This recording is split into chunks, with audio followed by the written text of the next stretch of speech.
Hello दोस्तों, मैं दिनेश परमार अपने YouTube channel mind verse with setting में आपका बहुत बहुत स्वागत करता हूँ। आज इस वीडियो में मैं रेलवे परीक्षा और बैंक पीओ परीक्षा 2006 में पूछे गए कुछ सवालों को हम लोग सॉल्व करने की कोशिश करेंगे और उनकी ट्रिक को समझेंगे। तो बहुत ध्यान से देखते हैं। पहला सवाल लेते हैं जो रेलवे परीक्षा 2006 में पूछा गया है।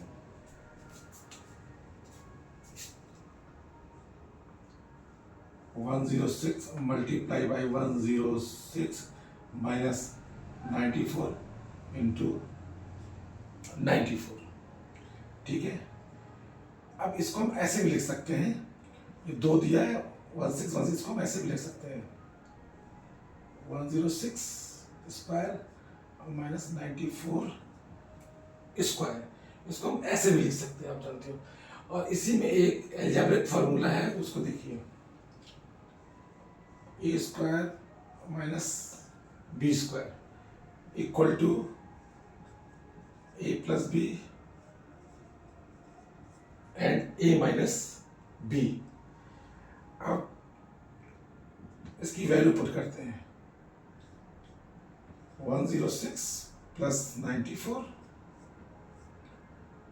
और 106 माइनस 94 इक्वल टू, इसको ऐड करते हैं, 6 यहाँ चला गया 200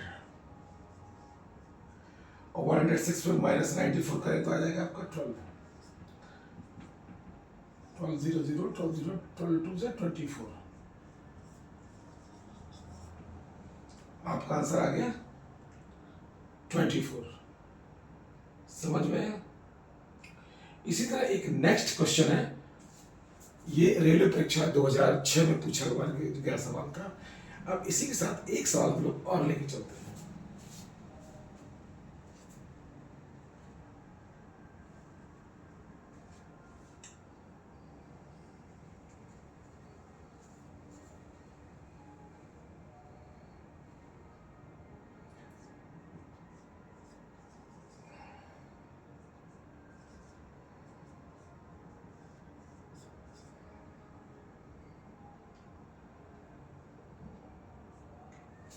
one 1400 into x equal to 1050। इसमें हमें x की वैल्यू फाइंड करनी है। तो आपको मालूम होगा, जब इक्वल के लेफ्ट साइड या राइट साइड में संख्या दी रहती है और जब हम उसको इक्वल के इस साइड में लाते हैं तो अपॉन में पहुंच जाती है, बटन में पहुंच जाती है। कैसे? देखिए, x इक्वल टू 1050 अपॉन 1400। अगर यहाँ पर प्लस या माइनस लगा होता, अगर यहाँ प्लस होता तो यहाँ माइनस हो जाता, अगर यहाँ माइनस होता तो यहाँ पर प्लस हो जाता, लेकिन यहाँ पे साइन है मल्टीप्लाई का। जब इक्वल के उस साइड ले जाएंगे तो ये अपॉन में पहुंच जाएगा। अब इसको काट लेते हैं, 0 से 0 कैंसिल किया, 5 से काटते हैं, 5 2 10, 5 1 5 और 5 2 10, 5 8 40। यहाँ 21 यहाँ 28 है, 7 से काटते हैं, 7 3 21, 7 4 28। एक्स की वैल्यू आ गई 3/4।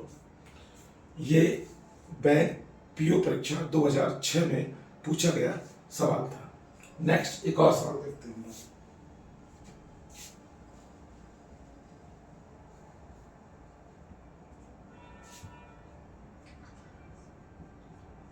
One 1000/9 divided by 10 to the power 24। ये बैंक पीओ 2006 में पूछा गया सवाल था। अब हम इसको जब सॉल्व करेंगे तो हमें ये ध्यान रखना है, यहाँ जो डिवीजन का साइन दिया गया है, जब डिवीजन के फॉर्म में होता है तो जो पावर लगी होती है, ये पावर क्या होती है? माइनस हो जाती है। लेकिन ये ध्यान रखना, कब माइनस होगी? जब इनके बेस समान होंगे। यहाँ 10 की पावर 24 है तो यहाँ भी 10 की पावर होनी चाहिए, तभी ये दोनों माइनस होंगे, तो नहीं माइनस होंगे। अगर पावर लगी है और डिवीजन का चिन्ह लगा तो पावर जो लगी तो माइनस होती है। इसको करते हैं, पहले इनको 10 के बेस पे लाते हैं। इसको हम ऐसे भी लिख सकते हैं,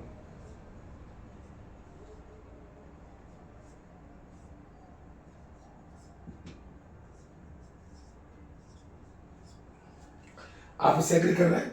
1000 थी, हमें 10 के बेस में लाना था, तभी पावर माइनस होगी, तो हमने इसको लिख दिया 10⁻3। अगर इसको ओपन करेंगे तो 1000 ही आ जाएगा, और ये लिखा है 9।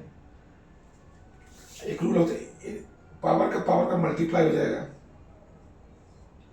10⁻27 डिवीजन 24। अब आप देख रहे हैं इन दोनों के बेस समान हो गए, 10⁻24 और 10⁻27। अब ये दोनों बेस समान हो गए। अब इनको ऐसे इस तरह करते हैं,